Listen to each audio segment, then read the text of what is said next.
Down at Boo Beezy.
Zesty veggies.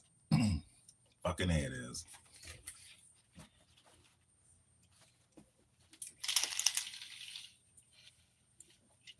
It's a little more light in this motherfucker. I got brown ass tongue.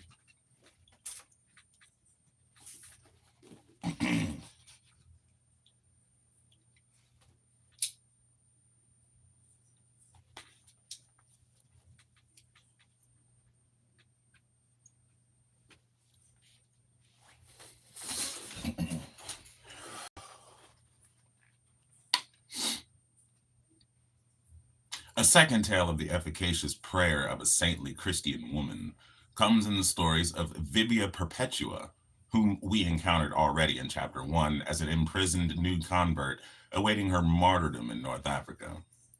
We're not told much about Perpetua's background, but since she was a highly educated, literate Roman matron, she must have received some training in the classical literary tradition, and we can assume she was familiar with mythological scenes of the afterlife, such as we are presented by the well-known Virgil. In any event, she understands that it is possible for a person who is suffering in the afterlife to move to a place of joy. That much is clear from the first pair of dreams she has.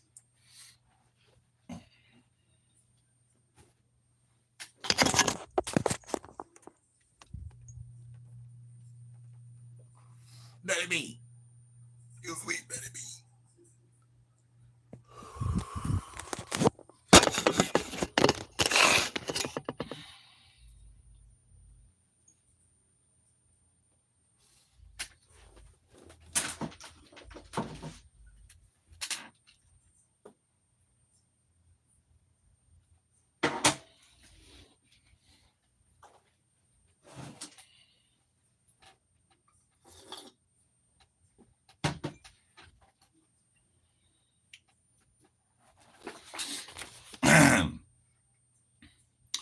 In the portion of the text that is allegedly her diary, Perpetua indicates that one day while in prayer, for no obvious reason and to her own surprise, she said out loud, Dinocrates. That was the name of her brother who had died of skin cancer on his face at the tender age of 7. Perpetua realizes she is to pray for him. She does so and sees him in a vision. It is not a happy sight. She is separated from him by an impassable great abyss. Across from her, Dinocrates is in a foul place, coming out of a dark hole. Others with him are all very hot and thirsty, pale and dirty. On his face is still a gaping lesion from the cancer. Worst of all, he stands by a pool filled with water, but its rim is too high for him to reach. He is miserably thirsty. Perpetua wakes up, deeply upset, realizing that my brother was suffering, but she is confident that I could help him. I couldn't help him in his trouble, and I pray for him every day with tears and sighs that this favor might be granted me. Then comes a second dream. Perpetua sees Democritus in the same place, but he is now all clean, well dressed, and refreshed. The cancer is gone from his face. There is only a scar. And, most happily, the pool of water is now lowered to the level of his waist. Above the rim of the pool hangs a golden bowl full of water. Dinocrates drinks from it, and however much he drinks, the bowl remains full. When he's had enough, he goes off to play as children do. Perpetua concludes her narration of the dream by saying, quote, Then I awoke, and I realized that he had been delivered from his suffering. It's a fascinating tale of the saving power of prayer extending to the afterlife. One can only regret it is so brief, as it raises so many questions. Why is Dinocrates, an innocent child, being punished? Was his punishment meant to be temporary from the outset, or was it eternal?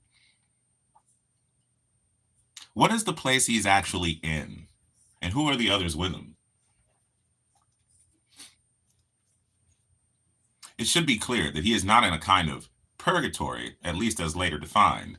It is not a place in which suffering will purge him of his sins, enabling him to enter the heavenly realm. He actually stays in the same place after he's moved from misery to happiness. And the text says nothing about his suffering having any function at all, let alone of purgatory leading to salvation. Instead, it is Perpetua's prayer that saves him. In an interesting way, Perpetua's vision stands in stark contrast with the biblical account of Lazarus in Luke 16, with which she may have been familiar, where the torment experienced by the damned rich man cannot be ameliorated, not even by the great patriarch Abraham himself. By contrast, Dinocrates is a hopelessly miserable soul, granted relief and ending up with a happy existence, going off to play like the deceased child he is. This may not be purgatory, but it is a place of temporary suffering prior to eternal joy, a clear forerunner of the doctrines that were to develop later in the thinking of the church.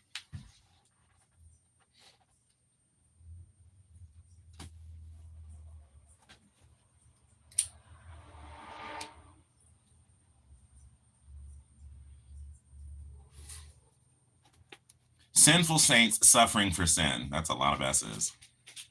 Soon after these narratives were written, we increasingly begin to see heaven-bound sinners suffer for their sins. Sometimes this suffering was considered punitive. Crimes must be punished. At other times, though, it was believed suffering could cleanse the soul from sin, a kind of violent, hard scrub to remove the taints of impurity. In this latter case, post-mortem misery was not retribution, but divine purgation. Our earliest sources do not make this kind of clean distinction. It took some time of the logic of temporary suffering to be worked out. Among our earliest theologians to discuss the issue was the 3rd century Tertullian, soon after Perpetua and also in North Africa. In one brief passage, Tertullian indicates that after the 1,000-year reign of Christ on earth would come a resurrection of the saints, who would not all rise at once, but in waves, quote, sooner or later according to their deserts. The greater the sin, the longer the wait for eternal joy. In another place, Tertullian goes into greater length while explaining an intriguing saying of Jesus preserved in the Sermon on the Mount. The passage originally had nothing at all to do with the afterlife, let alone purgatory. Jesus tells his hearers that if they are at the temple worshiping God, preparing to give a gift at the altar, but suddenly remember that they have wronged someone, they should first be reconciled before offering the gift. Otherwise, if they don't make terms with their accuser, he will hand you over to the judge. The judge will hand you over to the guard, and the guard will throw you in prison. Truly, I tell you, you will not come out of there until you pay the last penny. In Tertullian's exposition, Jesus' words are symbolic of deeper spiritual realities. The accuser Jesus speaks of is actually the devil. A person who seeks to be reconciled with the devil must renounce him in all his ways. Anyone who fails to do so will be delivered over to God, the judge, who in turn will hand him over to the avenging angel, and, quote, he will commit you to the prison of hell, out of which there will be no dismissal until the smallest even of your delinquencies be paid off in the period before the resurrection. In other words, even those sinners bound for heavenly glory need to pay for their transgressions before being raised from the dead. This is an idea also discussed a century and a half later by the great theologian Augustine, sometimes wrongly called the, quote, father of purgatory. Augustine was never completely convinced of the need of purgatory, a purgation of sins, but in some places he allows it, conceding with reluctance that, quote, this I do not contradict because possibly it is true. And so he admits it is possible that some shall in the last judgment suffer some kind of purgatorial punishments. Later, he concedes, quote, of those who suffer temporary punishments after death, all are not doomed to those everlasting pains which are to follow that judgment. For to some, what is not remitted in this world is remitted in the next. That is, they are not punished with the eternal punishment of the world to come. There may be real suffering after death for those destined to be saved, but it is temporary, not the eternal stuff reserved for the wicked unbelievers. The idea of Christian suffering for sin after death fulfilled several functions in the growing church of the 3rd, 4th, and 5th centuries as it became increasingly filled with saints at all levels of saintliness. On one hand, it allowed for a more nuanced understanding of divine justice, in contrast to a rather harsh binary of undifferentiated glorious ecstasies for all who were saved and unending fires for all the damned. I read that really clunkily. In contrast to a rather harsh binary of undifferentiated glorious ecstasies for all who were saved, and unending fires for all the damned. That sounds better.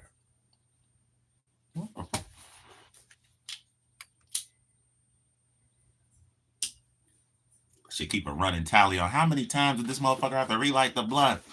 Oh, baby, sit down. Motherfucker, because, like, nah, I didn't. There we go. I had to fix it.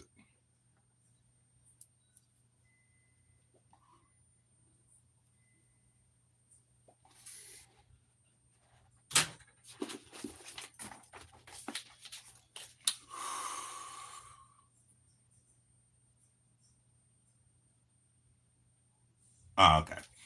Wait.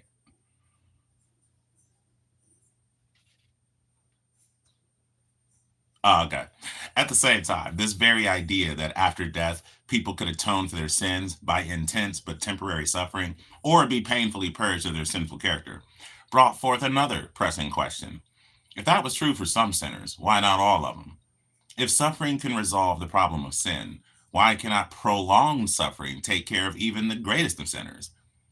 I mean, in that connection, why not think that if God is truly just, all people will eventually have that chance to earn their salvation. And if God is absolutely sovereign, why not think that eventually God will establish his rule over everything in his creation so that all people, even the worst sinners, will eventually turn to him and adore him, and even if it takes countless ages, come to earn the right to stand in his presence? Why not think that ultimately, through intense suffering, salvation will come to all? That's a good question. The Bible's inconsistent, so it is what it is. It is what it is.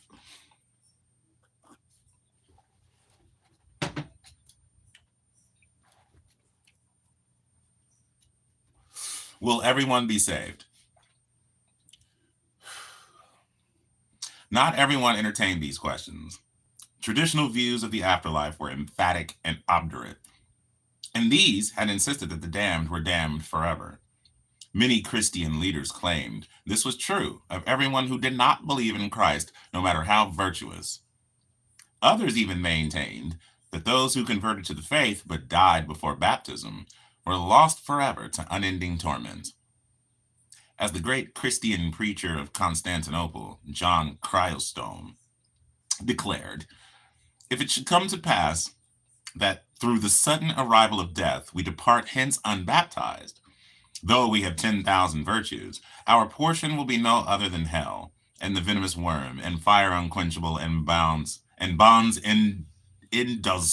indissoluble. That's a really weird choice of word. They're indissoluble. I mean, I get what he means, but still, there are other words, I'm sure, at his disposal. Anyway, others, somewhat more generously, thought there was wiggle room and took hope in comments made already by the Apostle Paul in the Christian scriptures themselves. In his great letter to the Romans, for example, Paul contrasted the judgment that came to be inflicted on the entire human race because of the sin of the first man, Adam, with the salvation to come with equal universal force through the righteous act of redemption of the second Adam, Christ. Quote, and so, as condemnation came to all people through the transgression of one person, so too the righteousness that leads to life comes to all people through the righteous act of one person. Here, righteousness and life come not to some, but to all.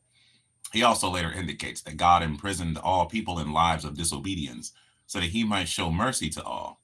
Once again, all, as many as are disobedient are saved. Or, as Paul says in the book of Philippians, when Christ was exalted at his resurrection, God gave him the divine name that is above every name, so that at the name of Jesus, in the end, every knee will bow, of those in heaven and on the earth and under the earth. Not some knees, but every knee. Indeed, as Paul says in 1 Corinthians 15, at the end of time, quote, all things will be subject to the lordship of Christ, who will then subject all things to God himself, so that God may be in all. Everything, then, will return to submission to God. Surely that means all living creatures, including sinners, no? That was certainly the view of the greatest theologian of the Christian church of the first 3 centuries, Origen of Alexandria. Origen was massively learned and extraordinarily prolific, a one-man publishing industry who produced a fantastic number of treasuries, commentaries, and homilies. Because the theology of the church had not been tackled yet by serious intellectuals, the philosophically trained and theologically adept Origen took on the task, going down paths others had not yet trod, cognizant that even though most church leaders agreed on many of the basics of the faith, they were surrounded by numerous gray areas. In the end, Origen fleshed out the rudiments of the faith in ways that would be abundantly fruitful for decades and even centuries to come, even if some of the theological paths he took did lead to dead ends. The most systematic expression of this thought comes in a work called On First Principles. Origen wrote the book relatively early in his career, in 229 CE, but his views never changed significantly. But much to the regret of scholars interested in the history of Christian theology, we do not have a complete copy of the book in its original Greek language. Most of it is preserved only in a later Latin translation produced at the end of the 4th century by a scholar named Tyanius Rufinus, who frankly admits to having changed what Origen wrote in places in order to make his views fall into line with later Orthodox theology. Even so, it's possible to get a relatively clear understanding of Origen's thought, and one of his thoughts was that in the end, everyone will submit to God's sovereignty and be saved. That includes the most wicked of humans and the demons, even the devil. God will literally be all in all.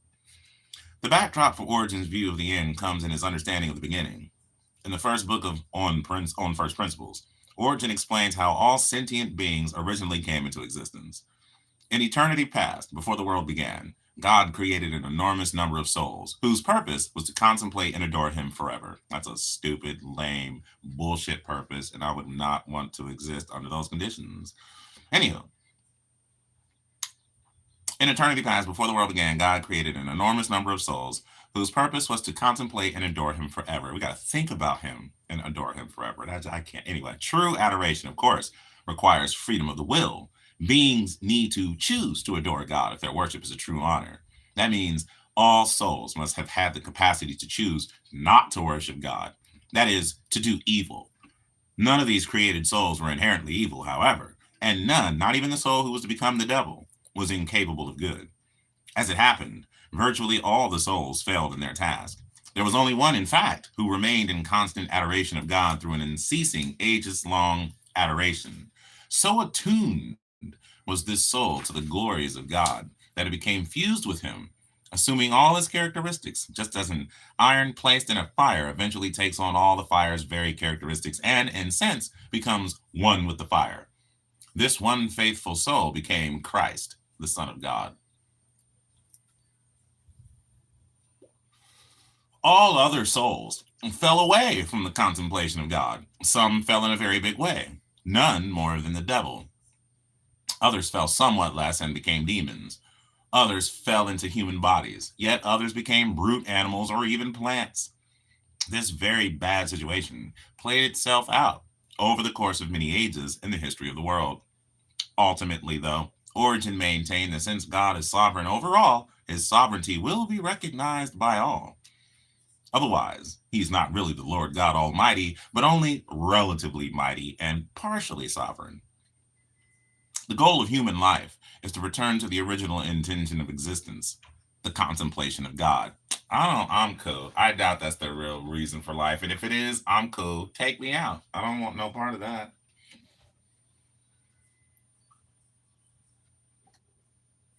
No, sir. Those who do not learn, whoops. The goal of human life is to return to the original intention of existence, the contemplation of God. For that to happen, people need to be purged of their sin, which interferes with their adoration of the one above all things.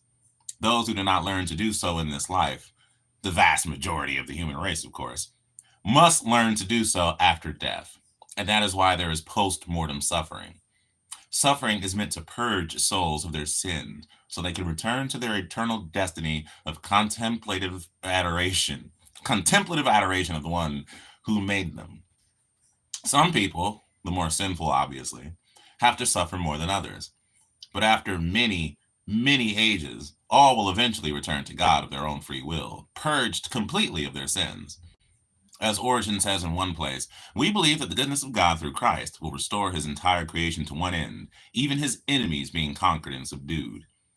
In support of his view, Origen quotes the words of Paul, quote, that at the end, God will place all of Christ's enemies under his feet in subjection to him. In Origen's understanding, the word subjection, when used of our subjection to Christ, implies the salvation of those who are subject. This will be true of all those beings who started from one beginning but were drawn in various directions by their own individual impulses, even those who ended up becoming demons or dandelions. They will progress up the chain of being until they return to their original state. This transformation, however, will not happen all of a sudden, but gradually and by degrees during the lapse of infinite and immeasurable ages. But eventually all things will come to that end, namely blessedness, to which we are told that even God's enemies themselves are to be subjected, the end in which God is said to be all in all. This teaching of the restoration of all things, known among scholars as the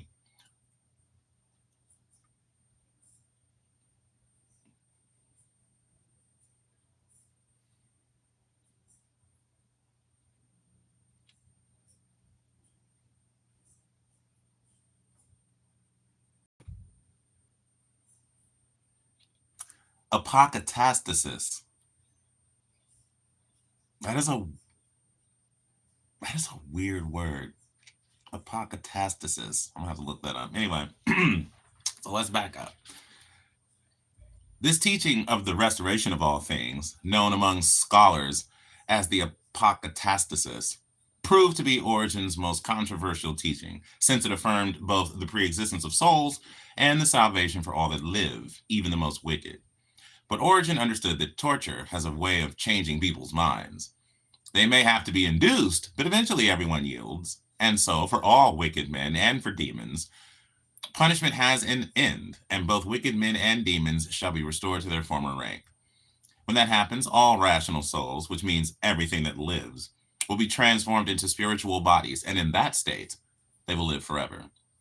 They will be, quote, joined to God and made one spirit with him, end quote. This, then, is not a doctrine of purgatory, as it was later to develop a place between heaven and hell for those who are destined for eternal glory, but need to suffer first. On the contrary, it's suffering for all beings apart from Christ who must be purged of the sin that taints them. The suffering is not retributive, a punishment per se. It is purgative, cleansing away the impurity of sin. But given the logic of the system, if suffering can purge one person from sin, it can purge another. It can purge even the worst of sinners, even the devil, even if it has to take place over, quote, immeasurable ages. That, however, leads to another controversial side of this bit of theological musing. Origen suggests that during these immeasurable ages, people who have been punished will be given further chances in life by being brought back from the death. At one stage of his career, Origen believed in reincarnation.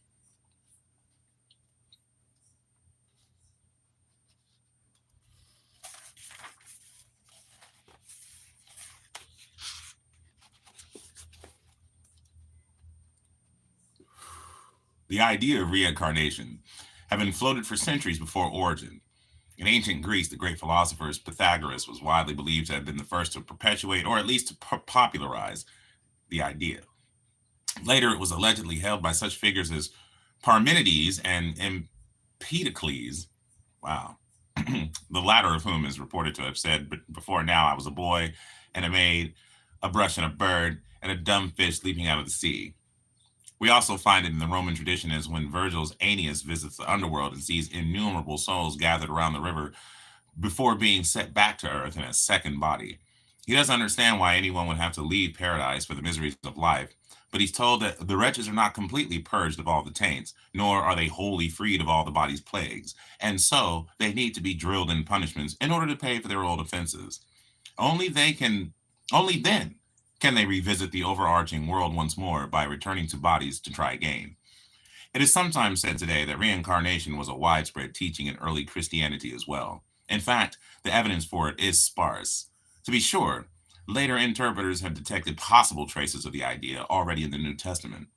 When Jesus asks his disciples, who do people say that I am? They tell him that some say he is John the Baptist, come back from the dead, or Elijah, or one of the prophets. This may not indicate that everyone has had a previous life, but it certainly shows that some people thought Jesus did. Also, in the Gospel of John, the puzzled Jewish leaders asked John the Baptist, are you Elijah? He denies it, but it's interesting that they thought it was possible. And even more interesting, if less obvious, later in the same gospel, Jesus passes by a man who was born blind, and his disciples ask him, Rabbi, who sinned, this person or his parents, that he should be born blind? It's a revealing question. If the man was born blind because of his own sin, obviously he had to have committed the sin before his birth. Voila, reincarnation.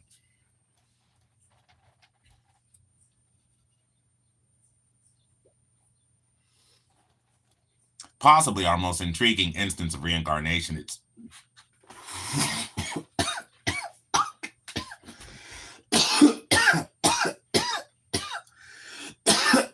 fucking hell.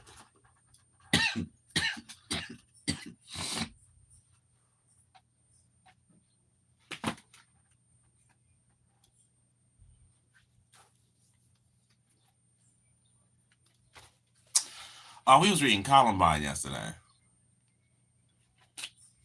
Let me finish this real quick.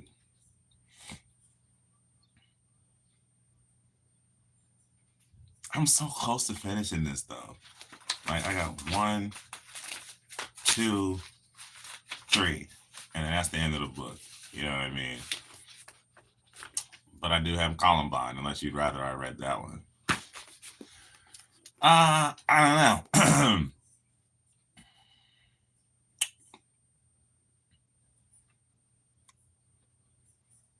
mm, mm, mm, mm, mm, mm. Okay. Possibly our most intriguing instance of reincarnation belief in the early church occurred among a group of so called Gnostic Christians attacked by the heresy hunter Irenaeus in his 5 volume work Against the Heresies. Among the nefarious false teachers, Irenaeus maligns was a group called the Carpocratians, said to practice magic and engage in outrageously licentious activities in pursuit of their peculiar religious ideas. Without having our modern vocabulary, Irenaeus accuses the Carpocratians of having postmodern ethics. For them, there was no good or evil per se. It was all a matter of personal subjective judgment. In one context or another, everything was good, and for that reason, everything was permitted. In fact, for the Carpocratians, Irenaeus avers everything was required. Anyone who had not had the full human experience in every way had to come back and try it again until every possible experience had been undergone. In context, Irenaeus is clearly thinking of sex acts. They maintain that things are evil or good simply in virtue of human opinion. They deem it necessary, therefore, that by means of transmigration from body to body, souls should have experience of every kind of life, as well as every kind of action, unless indeed by a single incarnation one may be able to prevent the need for others, doing all those things which we dare not either speak or hear of, nay, which we must not even conceive of in our thoughts, nor think credible.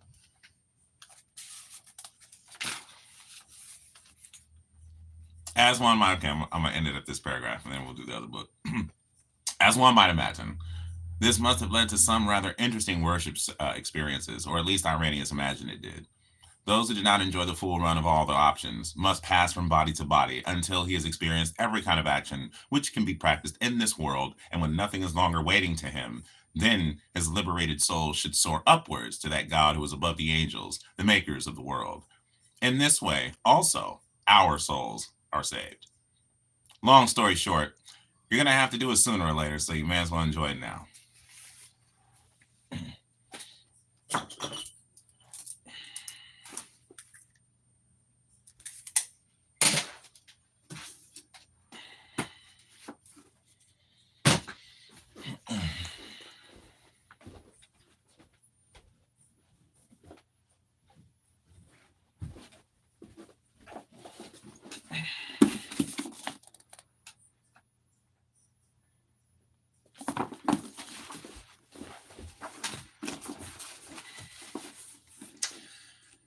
Around 1 p.m., word filtered out to reporters that kids were trapped in the building. The situation had escalated into a hostage standoff. Publicly, the nature of the attack changed. No telling what the assailants might try. Where were they? The captives seemed to be held in the commons, but reports conflicted. Word of the ambulance scenes and the hostage standoff traveled quickly to Lee Wood and the public library. Parents grew tenser, but they worked together, exchanging information and passing around cell phones. It was tough to get a signal. Cell phones were not ubiquitous in 1999, yet everyone in this affluent community seemed to have one. They pounded at them furiously, grilling neighbors, updating relatives, leaving messages for their children on every conceivable answering machine. Some would hit redial absent-mindedly as they swapped information face to face, buzzing their own homes, praying that the machine wouldn't pick up this time. Misty kept calling Brad, still no word on Chris or Cassie. Then a fresh story zipped through the pack. 20 students, or 30, or 40, were still inside the school. They were not hostages. They were hiding, barricaded in the choir room with equipment piled high against the door. The parents gasped. Was that good news or bad? Dozens more students were in danger, but dozens more confirmed alive, if it was true. A lot of wild rumors had already come and gone. At least 200 to 300 students were hiding in the school, in classrooms and utility closets, under tables and desks. Some had rigged up protection, others were right out in the open. Everyone was afraid to move. A great number whispered cautiously into cell phones. Many clustered around classroom TVs. They heard banging and crashing and the deafening screech of the fire alarm. CNN carried a live call between a local anchor and a student alone under a desk. What was he hearing? The same thing as you, the student said. Quote, I've got a little TV and I'm watching you guys right now. For 4 hours, rumors, confirmations, and embellishments bounced in and out. The cops were livid. Reporters had no idea hundreds of kids were trapped inside and no concept of the echo chamber in full bloom. The cops knew the detective force was assembling teams to interview every survivor, and they knew hundreds of their best witnesses were still inside, getting compromised by the minute. But the cops had no means to stop it. This was the first major hostage standoff of the cell phone age, and they had never seen anything like it. At the moment, they were more concerned with information passing to the shooters. Sometimes the kids' revelations scared reporters. On live TV, a boy described sounds he took to be the gunman. Quote, I hear stuff being thrown around, he said. I'm staying underneath. I'm staying underneath my this desk. I don't know if they don't know. I don't know if they know I'm up here. I'm just staying upstairs for right now, and I just hope they don't know. The anchor woman interrupted. Don't tell us where you are. The boy described more commotion. There's like a little bunch of people crying outside. I can hear them downstairs. Someone crashed. Whoa! The anchor gasped. What was that? I don't know. The anchor's had enough. Her partner told him to hang up, keep quiet, and try to reach 911. Keep trying to call them, okay? The cops pleaded with the TV stations to stop. Please ask the hostages to quit calling the media, they said. Tell them to turn off the televisions. The stations aired the requests and continued broadcasting the calls. If you're watching, kids, turn the TV off, one anchor implored. Or down, at least. Much of the country was watching the standoff unfold. None of the earlier school shootings had been televised. Few American tragedies had. The Columbine situation played out slowly with the cameras rolling. Or at least it appeared that way. The cameras offered the illusion we were witnessing the event, but the cameras had arrived too late. Eric and Dylan had retreated inside after 5 minutes. The cameras missed the outside murders and could not follow Eric and Dylan inside. The fundamental experience for most of America was almost witnessing mass murder. It was the panic and frustration of not knowing, the mounting terror of horror withheld, just out of view. We would learn the truth about Columbine, but we would not learn it today. We saw fragments. What the camera showed us was misleading. An army of police held at bay suggested an equivalent force inside. Hysterical witnesses corroborated that image, describing wildly different assaults. Killers seemed to be everywhere. Cell phone callers confirmed the killers remained active. They provided unimpeachable evidence of gunfire from inside the attack zone. The data was correct. The conclusions were wrong. SWAT teams were on the move. The narrative unfolding on television looked nothing like the killer's plan. It looked only moderately like what was actually occurring. It would take months for investigators to piece together what had actually gone on inside. Motive would take longer to unravel. It would be years before the detective team would explain why. The public couldn't wait that long. The media was not about to. They speculated. An investigative team had assembled before noon. Kate Batten was named lead investigator. Batten already knew who her primary suspects were. Most of the students were perplexed about who was attacking them, but quite a few had recognized the gunman. 2 names had been repeated over and over. Batten quickly compiled dossiers on Eric and Dylan in the command post trailer in Clement Park. She dispatched teams to secure their homes. Detectives arrived at the Harris place at 1:15, just as the 3rd SWAT team burst into the Columbine teacher's lounge. Eric's parents had gotten word and were already home. The cops found them uncooperative. They tried to refuse entrance. The cops insisted. Kathy Harris got scared when they headed for the basement. I don't want you going down there, she said. They said they were securing the residence and removing everyone. Wayne said he doubted Eric was involved, but would help if there was an active investigation. Kathy's twin sister was with her. Wayne and Kathy were concerned about the repercussions, she explained. Parents of the victims might retaliate. The cops smelled gas. They had the utility company shut off power, then resumed the search. In Eric's room, they found a sawed-off shotgun barrel on a bookshelf, unspent ammunition on the bed, fingertips cut off of gloves on the floor, and fireworks and bomb materials on the desk, the dresser, the windowsill, and the wall, among other places.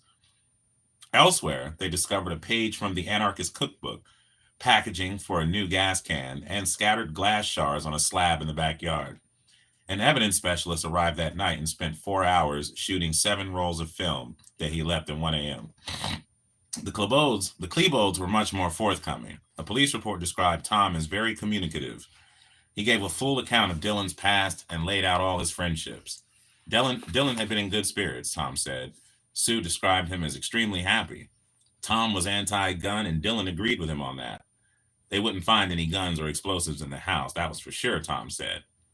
The cops did find some pipe bombs. Tom was shocked. Dylan was fine, he insisted. He and Dylan were close. He would have known if anything was up. The first FBI agent on the scene at Columbine was Supervisory Special Agent Dwayne Fuselier. He had shaken the Cajun accent on everything but his name. Fuselier, he said. Everyone got it wrong. He was a veteran agent, a clinical psychologist, a terrorism expert, and one of the leading hostage negotiators in the country. None of that led Dr. Fuselier to Columbine High School. His wife had called. Their son was in the school. Fuselier got the call in the cafeteria of Denver Rogers Federal Building, a downtown high-rise 30 minutes away. He was sipping a bowl of bland soup, low salt for his hypertension. The bowl stayed on the table. When he got to his Dodge Intrepid, Fuselier swiped his arm under the seat, groping for the portable police light. He hadn't pulled it out in years. Fuselier headed toward the foothills. He would offer his services as a hostage negotiator or anything else they might need. He wasn't sure how his offer would be received. Cops in crisis tend to be thrilled to have a trained negotiator, but wary of the feds. Hardly anyone likes the FBI. Fuselier didn't blame them. Federal agents generally have a high opinion of themselves. Few try to conceal it. Fuselier didn't look like a Fed or sound the part. He was a shrink turned hostage negotiator turned detective, with an abridged version of the complete works of Shakespeare in the backseat of his car. He didn't talk past the local cops, roll his eyes, or humor them. There was no swagger in his shoulders or his speech. He could be a little stoic. Hugging his sons felt awkward, but he would reach out to embrace survivors when they needed it. Smiling came easy. His jokes were frequently at his own expense. He genuinely liked local cops and appreciated what they had to offer, and they liked him. A stint on the Domestic Terrorism Task Force for the region proved fortuitous. It was a joint operation between local agencies and the FBI. Fuselier led the unit, and a senior Jeffco detective worked on his team. The detective was one of Fuselier's first calls. He was relieved to hear that Dwayne was on his way and offered to introduce him to the comrades on arrival. The detective brought Fuselier up to speed before he arrived at the school. There were reports of 6 or 8 gunmen in black masks and military gear shooting everyone. He assumed it was a terrorist attack. It took a certain voice to talk down a gunman. Agent Fuselier was always gentle and reassuring. No matter how erratic the subject's behavior, Fuselier always responded calmly. He exuded tranquility, offered a way out. He trained negotiators to read a subject quickly, to size up his primary motivations. Was the gunman driven by anger, fear, or resentment? Was he on a power trip? Was the assault meant to feed his ego, or was he caught up in events beyond his control? Getting the gun down was primarily a matter of listening. The first thing Fuselier taught negotiators was to classify the situation as hostage or non-hostage. To laymen, humans at gunpoint equaled hostages. Not so. An FBI field manual citing Fuselier's research spelled out the critical distinction. Hostages are a means to fulfill demands. The primary goal is not to harm the hostages, the manual said. In fact, hostage takers realize that only through keeping the hostages alive can they hope to achieve their goals. They act rationally. Non-hostage gunmen do not. The humans mean nothing to them. These individuals act in an emotional, senseless, and often self-destructive way. They typically issue no demands. What they want is what they already have, the victim. The potential for homicide, followed by suicide in many of these cases, is very high. Jeffco officials had labeled Columbine a hostage standoff. That was wrong. Every media outlet was reporting it that way. Dr. Fuselier considered the chances of that remote, but what he was driving toward was much worse. To the FBI, the non-hostage distinction is critical. The Bureau recommends radically different strategies in those cases, essentially the opposite approach. With hostages, negotiators remain highly visible, make the gunman work for everything, and firmly establish that the police are in control. In non-hostage situations, they keep a low profile, give a little without getting much in return, and avoid even a slight implication that anyone but the gunman is in control. The goal with hostages is to gradually lower expectations, and non-hostage crises, it's to lower emotions. One of the first things Fuselier did when he arrived was organize a negotiation team. He found local officers he had trained and fellow FBI negotiators responded as well. A neighboring county loaned them a section of its mobile command post already on scene. The 911 operators were instructed to put through to the team all calls from inside the building. Anyone anything they could learn about the gunman might be useful. They passed on logistical information they gathered to the tactical teams.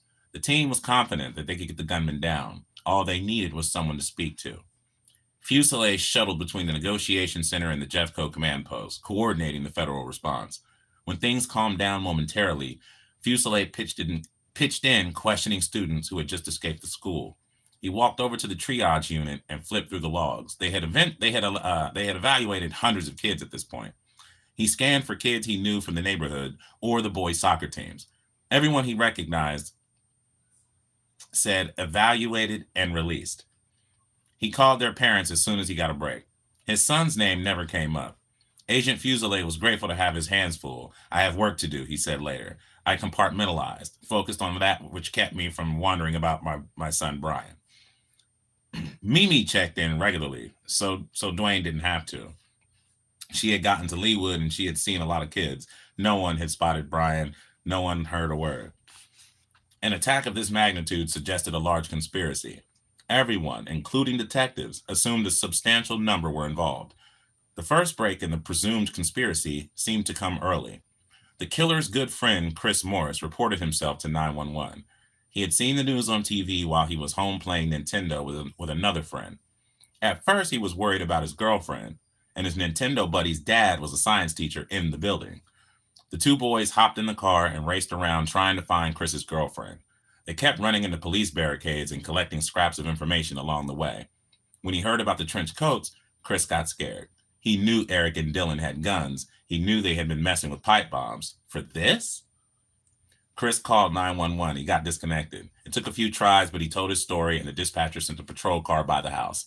The cops questioned him briefly, then decided to drive him out to the main team in Clement Park. There was a lot of confusion. Who was this kid? Chris Harris, a detective asked. Pretty soon, he was surrounded by detectives. Cameramen noticed. TV crews came running.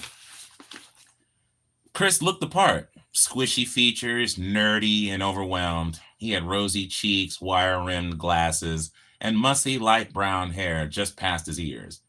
The cops cuffed him fast and got him into the back of a patrol car. By now, many of the killer's buddies suspected them. It was a scary time to be Eric or Dylan's friend. From the outset, before they even had names or identities for the gunmen, TV reporters depicted the boys as a single entity. Were they loners? Reporters kept asking witnesses. Were they outcasts? Always they. And always the attributes fitting the school shooter profile. Itself a myth. The witnesses nearly always concurred. For few knew the killers, but they did not volunteer that information, and they weren't asked. Yeah, outcasts, I heard they were. Fuselier arrived at Columbine with one assumption. Multiple gunmen demanded multiple tactics. Fuselier couldn't afford to think of his Fuselier couldn't afford to think of his adversaries as a unit. Strategies likely to disarm one shooter could infuriate the other. Mass murderers tend to work alone, but when they did pair up, they rarely chose to mirror image. Fuselier knew he was much more likely to find a pair of opposites holed up in that building. It was entirely possible that there was no single why, and much more likely that he would unravel more motive for Eric and another for Dylan. Reporters quickly keyed on the darker force behind the attack, this spooky trench coat mafia. It grew more bizarre by the minute. In the first 2 hours, witnesses on CNN described the trench coat mafia as goths, gays, outcasts, and a street gang. A lot of the time, they'll wear makeup and paint their nails and stuff, a Columbine senior said. They're kind of, I don't know, like goth, sort of, and they're associated with death and violence a lot. None of that proved to be true. That student did not, in fact, know the people he was describing, but the story grew. Chapter 16, The Boy in the Window. Uh-oh.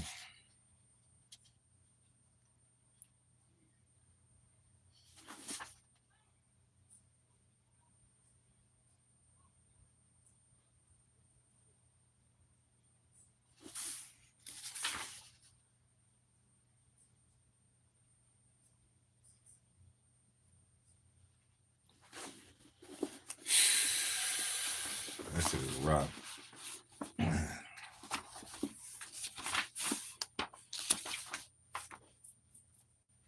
Danny Roarborough had been second to die. As Eric was taking aim at him on the sidewalk, Danny's stepsister was in the building, headed toward him. Nicole Patrone had changed into her gym uniform while the bombs were being laid. It was a beautiful day, and her class was going outside to play softball.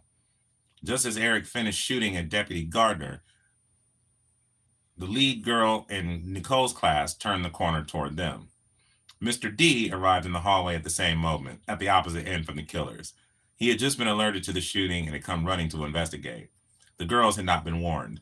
Mr. D spotted Dylan and Eric coming in the west doors and the girls blundering into their path. They were laughing and giggling and getting ready to walk right into it, he said. The killers fired. Bullets soared past the girls. The trophy case just behind Mr. D shattered. I assumed I was a dead man, he said. He ran straight into the gunfire, screaming at the girls to turn back. He herded them down a side hallway that dead ended at the gym. It was locked. Mr. D had the key on a chain in his pocket, latched to dozens just like it. He had no idea what it looked like. I'm thinking, he's coming around the corner and we're trapped, D'Angelo said. If I don't get these doors open, we're trapped. A movie image zipped through his mind, a Nazi concentration camp with the guards shooting scapees in his back. We're just going to get mowed down as he comes around the corner, he thought. He reached in and grabbed a random key, and it fit. He ushered the girls into the gym and scoured around for a hiding place. They could hear bombs and gunfire, and he could only imagine the hell going on outside. He spotted an inconspicuous door on the far wall. There was a storage room behind it, with cages piled with gym equipment. He unlocked the door and led them in. You're going to be fine, he told them. I'm not going to let anything happen to you, but I need to go get us out of here. I'm going to shut the door behind me. You don't open that door for anyone. Then he had an idea. Why didn't they come up with a code word? Orange, someone suggested, or no, rebels, another girl said. No, a few started quarreling about it. Mr. D couldn't believe it. He burst out laughing. Girls started giggling. That broke the tension for a moment. He locked them in the storeroom, crossed the gym, creaked open the outside door, and poked his head out. I saw other kids coming out and teachers, he said. Then a Jeffco sheriff. His car came over that embankment flying, and I told some of the teachers I have to go back in there. There are kids in there. So I told the police officer after he got out, and I explained. He said, you go in. Mr. D brought Nicole's class back out to the same spot with the same cop, but by now he realized there were hundreds more still inside. I'm going, he began, but a deputy cut him off. No one's going back in. So Mr. D led the class across the field over a series of minor obstacles. He stopped at a chain link fence to boost them over. Other girls assisted from the other side. Let's go, girls, he said, over the fence. When the last girl was over, they ran across the field until they felt safe. Mr. D found the command post and drew diagrams of the hallways for the SWAT teams. He also described what he had seen. He remembered a guy with a baseball cap turned backwards. Quote, "They kept saying these guys were in trench coats," Mr. D recalled later, "and I kept saying, these guys were not in trench coats. He had a baseball cap on turned backwards." Eventually, Mr. D headed to Leawood to be with the kids. He met his wife there, his brother, and a close friend. Tears streamed down everyone's cheeks, except Frank's. That was odd. Frank had always been the emotional one, but the first symptom of post-traumatic stress disorder was already taking hold. He felt nothing. "I was like a zombie," he said later. John and Kathy Ireland knew Patrick had a lunch, but he always ate out. John went looking for Patrick's car. He knew Patrick's spot. If the car was gone, his boy was safe. A deputy stopped him at the perimeter. "Please," John begged. He promised not to walk as far as the school. "If I can just get to the parking lot." Pleading was useless. John knew the neighborhood, so he tried another approach. That one was blocked too. He headed back to Leawood. Kids kept pouring in there. Mostly the auditorium was filled with parents seeking kids, but there was also kids without parents. John saw several in tears. He chatted with them and they perked up. John and Kathy were happy to see kids find their parents, but every reunion raised the odds that their boy was in trouble. Somebody's kids were in those ambulances. John and Kathy refused to indulge in negative thoughts. Quote, "I couldn't go to the place that Pat would have been hurt," Kathy said later. "I absolutely felt confident that he was going to be okay. At least I wasn't going to speculate or waste energy on that. I just needed to find him." John found lots of Patrick's friends, but nobody had seen him. Who was he with? Why hadn't they called? Patrick had gone to the library to finish his stats homework. 4 friends had joined him.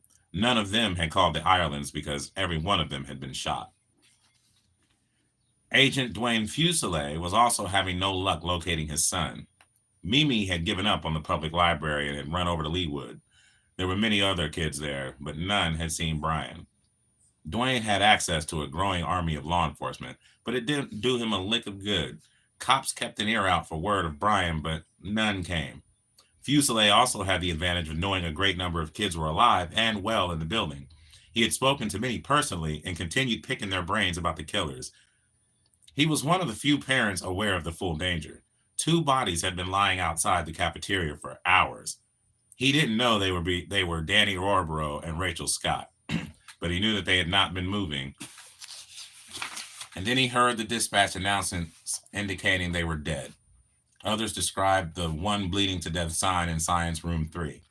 Mimi monitored the stage at Leawood, where talk of death and murder were verboten. She scored the sign-in sheets and worked the crowd. Dwayne checked in every 15 minutes by cell, but did not mention the murders. She didn't inquire. For 90 minutes of chaos, the gunmen seemed to be all over the school simultaneously. Then it quieted down. The killers still appeared to be roaming, firing at will, but the gunfire was sporadic now, and no one was staggering out wounded. The injured had reached the hospitals. It had taken an hour to get most of them out of the building, through the triage center, and into ambulances. Between 1 and 2:30 p.m., the injury count fluctuated between 8 and 18, depending upon which station you were watching. The numbers varied, but kept rising. A sheriff's spokesman announced that SWAT teams had spotted more students trapped in the building, lying on the floor, apparently injured. Suddenly, at 1:44 p.m., the cops finally nabbed someone. "We've got 3 students with their hands up with 2 police cars around them," a reporter told CNN. "Their hands are up." The cops detained them at gunpoint. Word spread quickly to the library. "They surrendered," a woman screamed. "It's over." They celebrated there briefly. The truth trickled back slowly. Just before 2:30, an officer riding along in a news chopper spotted somebody moving inside the library. He was just inside the blown-out windows, covered in blood and behaving curiously, sagging against the frame, clearing away shards of glass. He was going to jump. The officer radioed a SWAT team. They revved the Loomis armored truck and raced toward the building. "Hang on, kid," one of them called. "We're coming to get you." Patrick Ireland was confused. He heard someone yell, but couldn't see anyone or figure out where the voices were coming from. He felt dizzy. His vision was blurry and had one big section was blank. He was unaware that blood was streaming down into his eyes. The shouting inside his head was more important. "Get out, get out." But the muddled outside yelling had caught his attention. Why were they talking so slowly? Everything was deep and mumbly, like his head was underwater. Where was he? Not sure. Something had happened. Something horrible. Shot? Mm. Get out. Get out. Hours earlier, Patrick Ireland had been taking refuge under the table with his friends. Mackay and Dan were down there, and a girl he didn't know. Corey and Austin had gone to investigate and ended up somewhere unknown. Patrick put his head down and closed his eyes. The shooting was barely underway in the library when he heard Mackay moan. Patrick opened his eyes. Mackay's knee was bleeding. Patrick leaned over to administer pressure. The top of his head poked over the edge of the tabletop. Dylan saw him and fired the shotgun again. Patrick went blank. Patrick's skull has stopped several buckshot fragments. Other debris lodged in his scalp as well, probably wood splinters torn from the tabletop in the blast. One pellet got through. It burrowed 6 inches through spongy brain matter, entering through the scalp just above his hairline on the left and lodging near the middle ear. Bits of his optical center were missing. Most of his language capacity was wiped out. He regained consciousness, but words were hard to form and difficult to interpret as well. Pathways for all sorts of functions had been severed. Perception was impeded, so he couldn't tell when he was speaking gibberish or jumbling incoherent sounds. The left brain controls the right side of the body, and the pellet cut through that connection. Patrick was paralyzed on the right side. He had been shot in the right foot. It was broken and bleeding, but he didn't even know. He felt nothing on that side. Patrick drifted in and out. He was semi-conscious when the killers left the room. All the kids were running for the back exit. Mackay and Dan tried to get his attention. He returned a blank stare. "Come on, man," one of them said. "Let's go." It didn't register. They tried to drag him, but both had been shot in the legs and Patrick was limp. They got nowhere. The killers could return any moment. Eventually, they gave up and fled. Sometime later, Patrick woke up on the floor again. Get out. He tried to get out. Half his body refused. He couldn't stand. He couldn't even crawl right. He reached with his left hand, gripped something, and dragged himself forward. His useless side trailed behind. He made a little progress, and his brain gave out. He came to repeatedly and began again. No one knows how many times. A bloody trail revealed his convoluted path. He started less than 2 table lengths from the window, but he headed off in the wrong direction. Then he hit obstacles, bodies, table legs, and chairs. Some he pushed away, others had to be maneuvered around. He kept heading for the light. If he could just make it to the windows, maybe someone would see him. If he had to, maybe he would jump. It took 3 hours to get there. 3 hours to get 2 table lengths from where he was to the window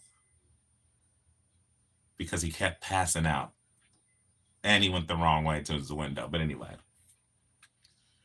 I cannot imagine being in this situation. Anyway, he found an easy chair beside the opening. It was sturdy enough not to trip and might provide cover if the killers returned. He wedged his back against the short wall and worked himself upward, then grabbed hold of the chair for a final push. He propped himself against the girder between 2 large panes and rested a while to recover his strength. Then he flipped around.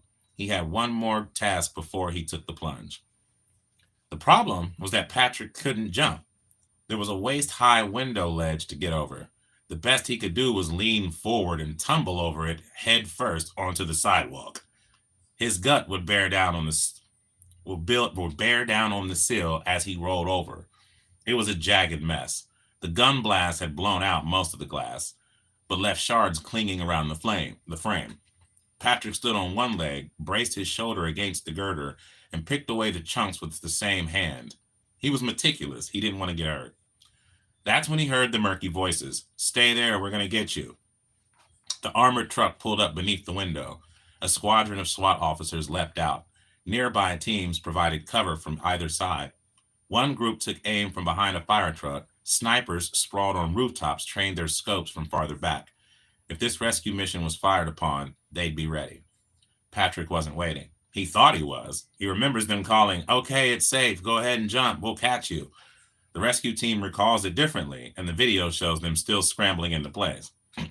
Patrick collapsed forward. The ledge caught him at the waist, and he folded in half, head dangling toward the ground. The SWAT team wasn't ready, but Patrick was frantic and didn't understand. He wiggled forward, but couldn't get much traction from the inside because his feet were already up off the floor. A SWAT officer clambered up the side of the truck and threw his weapon to the ground. Another followed close behind him. As the first man hit the truck roof, Patrick kicked his good leg up toward the ceiling and reached down for the sidewalk with his arms. That nearly did it. One more thrust and he would be free. The officers lunged toward him and each man caught one of his hands. Patrick kicked again, completely vertical, and his hips pulled away from the frame. The officers clenched and his hands barely moved. The rest of his body spun around like a gymnast gripping the high bar until he whacked into the side of the truck. The officers kept hold and eased him down onto the hood. He tried to break away, still desperate to flee. They lowered him down onto the other officers, but he kicked hard and his legs slammed against the ground. They pulled him upright and he tried to climb into the front seat. The SWAT team was confused. What was he trying to do? They assumed he understood he was the patient. He didn't. He had to get out of there. Here was a truck. He was ready to go. They got him to a triage site and then straight into an ambulance. On the drive to St. Anthony's Central Hospital, paramedics cut off Patrick's bloody clothes, everything but his undershorts. They removed his gold necklace with the water ski pendant. He had $6 in his wallet. He wasn't wearing shoes. They confirmed gunshot wounds to his left forehead and his right foot, as well as a number of superficial wounds about his head. His elbow was lacerated. As they worked, they tested Patrick's mental acuity and tried to keep him conscious. Do you know where you are? Your name, your birthday? Patrick could answer those questions, slowly, laboriously. The answers were easy, but he struggled to form them into words. Most of his brain tissue was intact. Sections could function in isolation, but the connecting circuity was confused. Patrick's brain was less successful forming new memories. He knew he had been shot by a man in black with a long gun. That was true. The masks he described on the killer's faces were not. He insisted he had been shot at a hospital in the emergency room. Speech was a problem. Only one side of his mouth moved, and his brain was inconsistent in retrieving information. Sometimes it got stuck. He gave them all 10 digits of his phone number, but his first name was nearly impossible. Just Pat.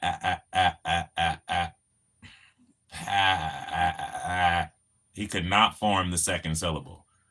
It sounded like a droning stream of nonsense, and then the second syllable spat out suddenly, clear and distinctive. Trick. Great. Rick Island. That caused considerable confusion later. Just before Patrick's rescue, President Clinton addressed the nation. He asked all Americans to pray for students and teachers in that school because, of course, prayer helps. As CNN cut back from the White House, an anchor spotted Patrick. Look, there's a bloody student right there in the window, she gasped. It played out live on television. Patrick's 7th grade sister, Maggie, watched. He was so bloody she didn't even recognize him. Viewers were stunned, but it didn't take much of an impression at the rendezvous points. News of a kid falling out the window never reached most parents, including John and Kathy. They might have gone on searching for hours if Kathy hadn't asked a neighbor to run by the house to check the answering machine. The neighbor found endless messages from Kathy checking for Patrick, but a recent one from St. Anthony's, "We have your son, please call." Kathy was conflicted. My son's alive? My son is hurt? It was scary, Kathy said later, but I was relieved to have something to deal with. She felt much better when she got a nurse on the phone. It was a head wound, but Patrick was awake and alert. He had provided his name and phone number. Oh, good, it was just a graze, Kathy thought. I just went straight to the assumption that it was just a scalp, she said later. If he was able to talk, then it was just a scalp. John felt grave danger, no relief. I just figured anybody shot in the head, it couldn't be good, he said. John drove the couple to the hospital. He was a computer programmer who prided himself on his navigational skill. He was too upset to find the hospital. He knew exactly how to get to St. Anthony's, he said. And I'm driving down Wadsworth, and I can't remember where the hell it is. They sat side by side, presuming they shared the same basic assumptions. It was 7 years before they discovered that they had arrived at St. Anthony's in completely different mindsets. John was racked with guilt. There should have been something I said that I was able to do to protect him, he said.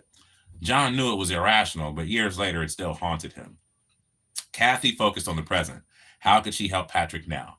But no one even knew exactly what was wrong. Staff kept coming in to check on them, filling them in on the surgery, what to expect in Patrick and themselves. Dead brain cells do not regenerate, but the brain can sometimes work around them, they were told. No one really understands how the brain reroutes its neural pathways, so there's no procedure to assist it. A projectile to the brain tends to cause two sets of damage. First, it rips away tissue that can never be restored. One path might cause blindness, another, logical impairment. But the secondary impact can be just as bad or worse. The brain is saturated with blood, so gunshots tend to unleash a flood. As fluid builds, oxygen is depleted, and the pool cuts off fresh supplies. Brain tissue is choked off by the very cells designed to nourish it. Patrick's doctors feared that he'd lain on the library floor. His brain had been drowning in its own blood. Patrick Ireland had brain damage, that was a fact. His symptoms indicated severe impairment. The only question was whether those functions could return. The surgery was scheduled to take about an hour, but lasted more than 3. It was after 7 p.m. when the surgeons came out to advise John and Kathy of the results.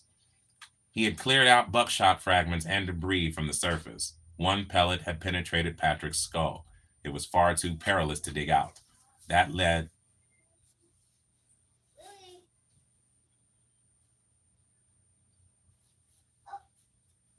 would be in him for life. It was hard to tell how much damage the pellet had wreaked. Swelling was the main indicator. It looked bad. As one SWAT team rescued Patrick Ireland, another squad reached the choir room. The rumor was true. 60 students were barricaded inside. A few minutes later, 60 more were discovered in the science area.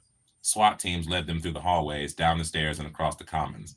At 2:47, 3.5 hours into the siege, the first of 3 kids burst out of the cafeteria doors. News choppers homed in on them instantly. The anchors and the TV audience were perplexed. Where were these kids coming from? More followed, single file in quick succession, running down the hillside as fast as they could with their hands on the backs of their heads, elbows splayed. They kept coming and coming, dozens of them, tracing the same winding path, first away from the school, then back toward a windowless corner surrounded by squad cars and ambulances. They huddled there for several minutes, sobbing, waiting, clinging to one another. Police officers patted them down and then hugged them. Eventually, cops packed groups of 3 to 5 kids into squad cars and shuttled them down to the triage area a few blocks south. The kids had to run right past 2 bodies on the way out. So at some point, an officer moved Rachel farther away. The SWAT team reached the one bleeding to death sign on the same sweep through the science area that freed all those kids. The sign was still against the window. The carpet in science room 3 was soaked in blood. The teacher was alive. Barely.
It's about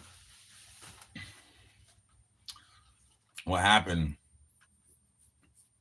the details surrounding the Columbine high school shooting.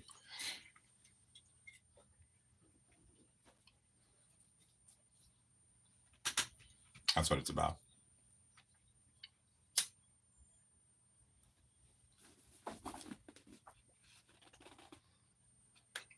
The Columbine crisis was never a hostage standoff. Eric and Dylan had no intentions of making demands. SWAT teams searched the building for over 3 hours, but the killers were lying dead the entire time. They had committed suicide in the library at 12:08, 49 minutes after beginning the attack.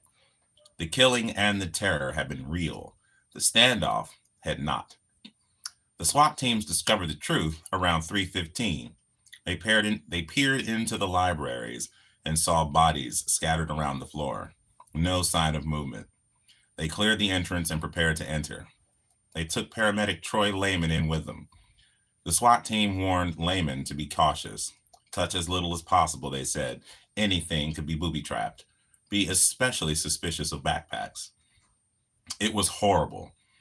The room was a shambles. Blood spattered the furniture and enormous pools soaked into the carpet. The tabletops were oddly undisturbed. Books open, calculus problems underway, a college application half completed. A lifeless boy still held a pencil. Another had collapsed beside a PC, which was still running undisturbed. Lehman was tasked with determining whether anyone was alive. It didn't look like it. Most of the kids had been dead for nearly 4 hours, and it was obvious by sight. If I couldn't get a look at somebody at their face to see if they were still alive, I tried to kind of touch them, Lehman said. 12 were cold, one was not.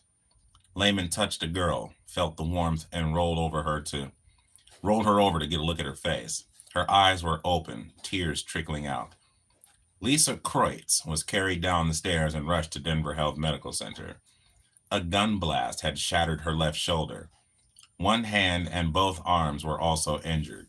She had lost a lot of blood. She survived. Most of the bodies lay under tables. The victims had been attempting to hide. 2 bodies were different. They lay out in the open, weapons by their sides. Suicides, clearly. The SWAT team had descriptions of Eric and Dylan. These 2 looked like a match. It was over. The team discovered 4 women hiding in back rooms attached to the library.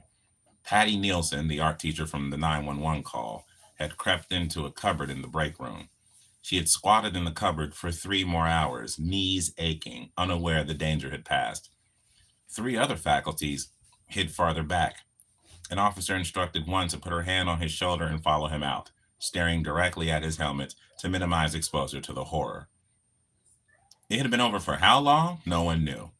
With the fire alarm blaring, none of the staff had been close enough to hear. Detectives would piece it together eventually, how long the attack had lasted and how long Eric and Dylan had killed. These would turn out to be very different answers. Something peculiar had transpired 17 minutes into the attack.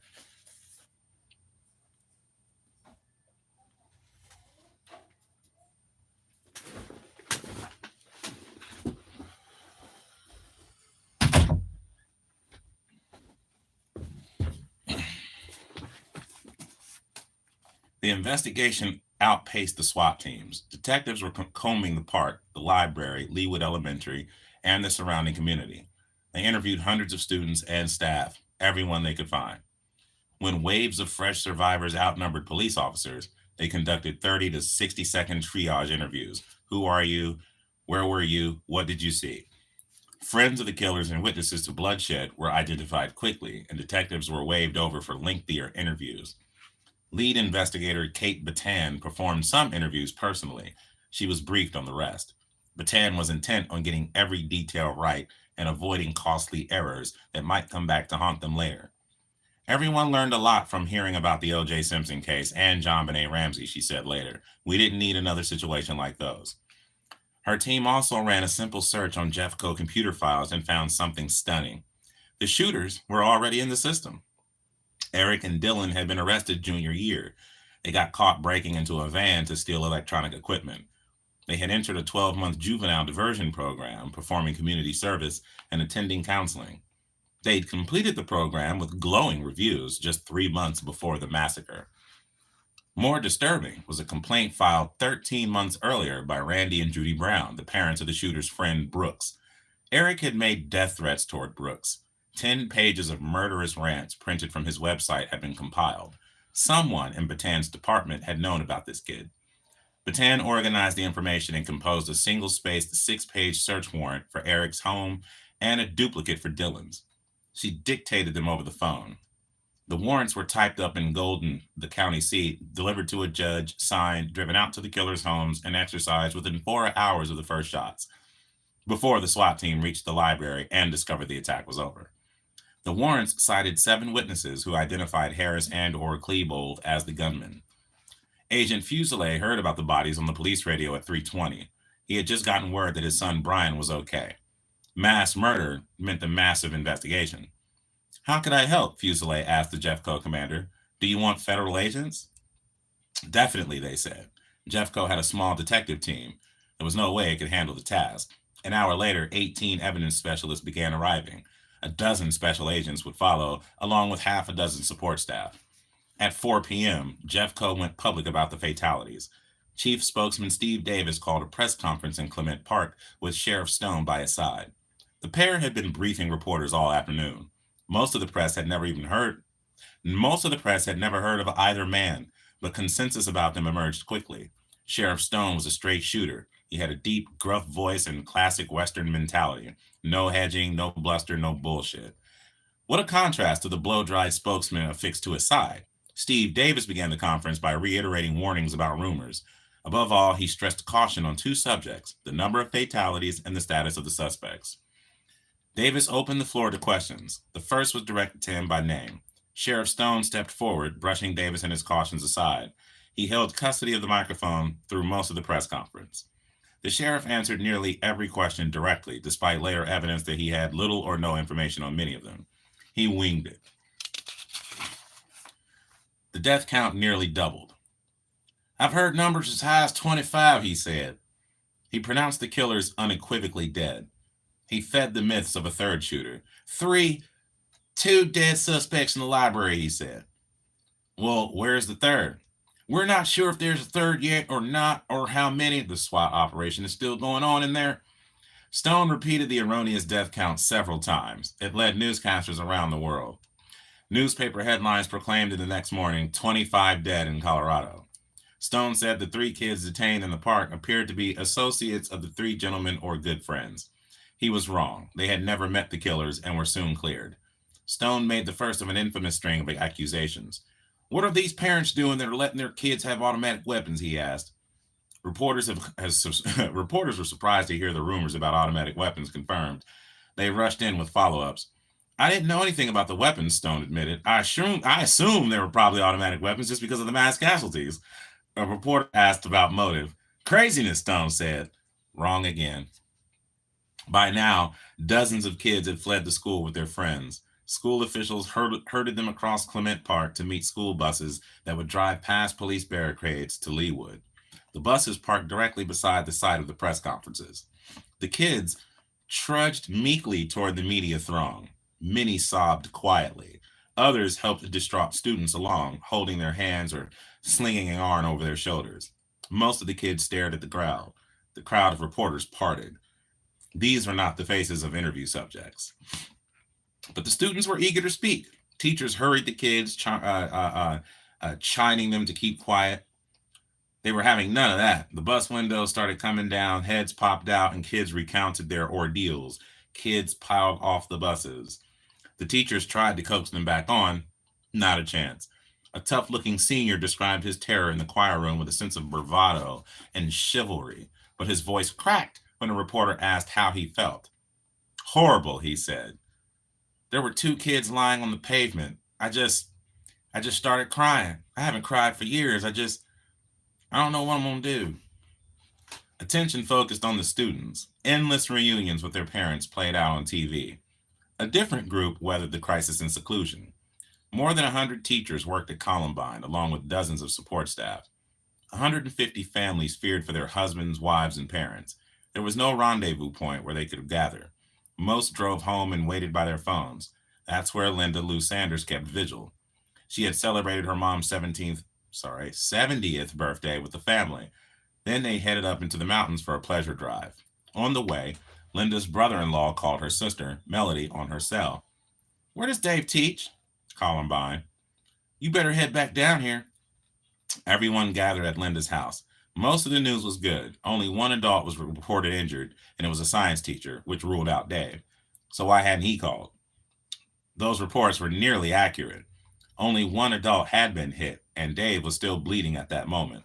The sense that afternoon was that gunfire had erupted all over the place. In fact, it had mostly been limited to the library and the west steps outside.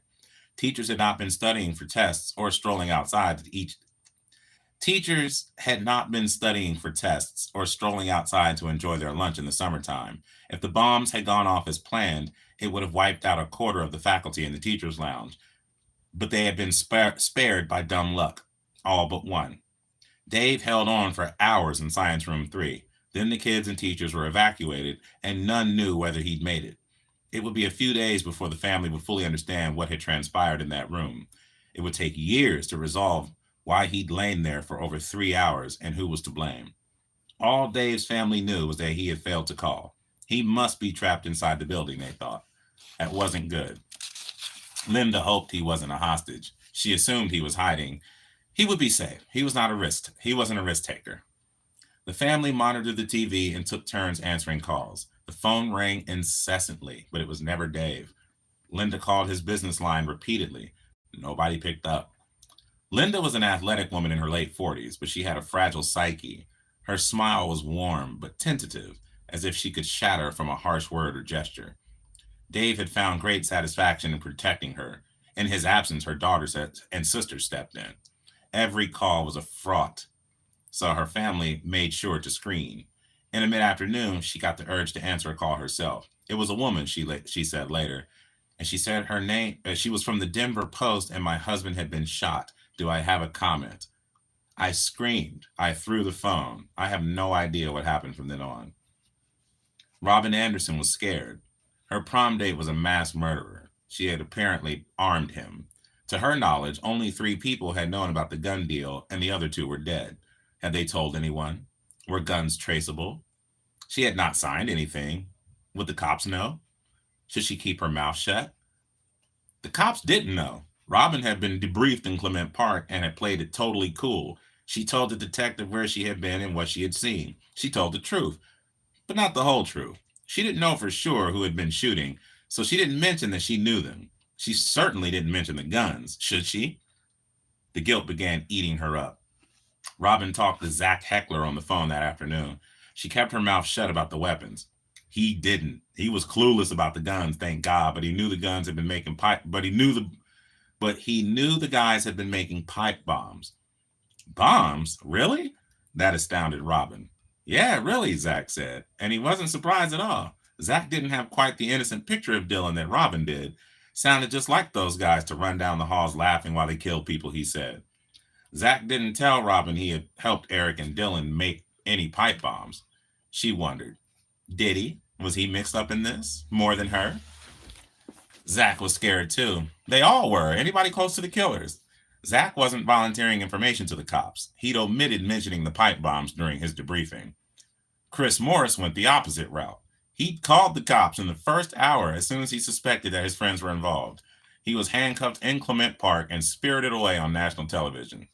He kept talking at the police station. He described Eric's interest in Nazis, a crack about jocks, and some scary recent suggestions, cutting power to the school and setting PVC bombs at the exits with screws for shrapnel. If Chris's story was legit, it suggested the killers had been leaking information about their plans, a classic characteristic of young assailants. If Eric and Dylan had leaked to Chris, chances were they had tipped off others as well. Chris's dad was called. He contacted a lawyer. At 7:43 p.m., the 3 sat down with detectives for a formal interview. Chris and his father signed a form waiving their rights. The cops found Chris highly cooperative. He described the killer's obsessions with explosives and volunteered all sorts of details. Dylan had brought a pipe bomb to work once, but Chris ordered him to get it out of there. Chris knew the guys had gotten their hands on guns. It had been an open secret about blackjack several months ago, and Eric and Dylan were looking for hardware. They'd never told Chris directly, but he had heard it from several people. Chris had a hunch who had come through for them. A kid named Phil Duran. Duran used to work at Blackjack, then moved to Chicago for a high-tech job. Before he'd left, Dylan told Chris he had gone shooting with Eric and Dylan. Something about bowling pins and maybe an AK-47. Duran never said he had bought the guns, but Chris figured it was him. It sounded staggering how much Chris had known. He swore he had not taken it seriously. He agreed to turn over the clothes he was wearing and allowed detectives to search his room. Everyone agreed to the rendezvous at his house. Chris's mom met the cops at the front door, handed them his PC, and showed them upstairs. Then his brother arrived with Chris's clothes in a paper bag. He said Chris was afraid to come home. Mobs of media were already staking out the street. The cops found nothing of obvious value, but gathered up piles of material. They left at 11:15. Robin needed company. She couldn't handle the stress alone. Her best friend, Kelly, came over around 7:30 on Tuesday evening. They went to Robin's room. Kelly knew the boys well too, especially Dylan. She had been part of the prom group.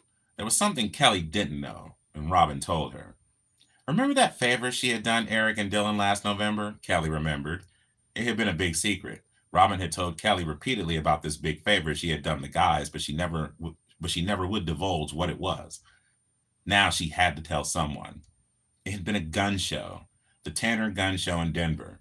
Eric and Dylan had called her on a Sunday, if she remembered right. They had checked the show out on Saturday, seen those sweet-looking shotguns, but they had gotten carded. They were both underage then. They needed an 18-year-old with them. Robin was 18. She really liked Dylan, so she went. It was their money. Robin made sure not to sign any papers, but she was the one who bought the three guns. The boys each got a shotgun. One had some kind of pump thing on it. Eric went for a rifle too, a semi-automatic that looked like a giant paintball gun. Robin felt so guilty, Kelly said later. How could she have imagined this, though? Robin didn't tell Kelly everything. She came clean with the main secret, but held back on a detail. She told Kelly she didn't know it was Eric and Dylan killing people until she heard it announced on TV that night. Kelly didn't buy it. Robin had never received a B in high school. She could put that mystery together. What she heard about the trench coats, she had to have. When she heard about the trench coats, she had to have known. The Klebold's spent the afternoon and evening on their porch, waiting. They were no longer allowed inside. At 8:10 p.m., a deputy arrived with instructions. Their home was now a crime scene. They had to go. Tom and Sue Klebold told friends they felt hit by a hurricane. Hurricanes don't hit the Rockies. They'd never seen it coming. We ran for our lives, Sue said later. We didn't know what had happened. We couldn't grieve for our child. Officers escorted Tom to gather clothes for the next couple of days. Then Sue went in to take care of the pets. She fetched two cats, two birds, and their food bowls and litter boxes. At 9 p.m., they drove away. They talked to a lawyer that night. He related a sobering thought, quote, Dylan isn't here anymore for people to hate, he said. So people are going to hate you.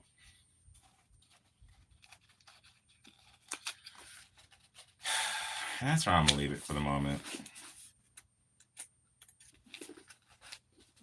We're at chapter 18, Last Bus.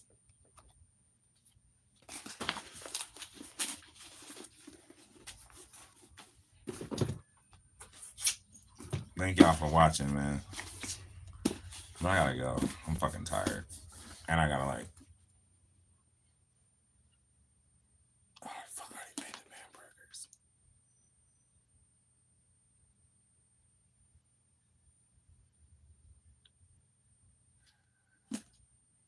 I guess I'll smoke another blunt. Fuck it. Thanks, you guys.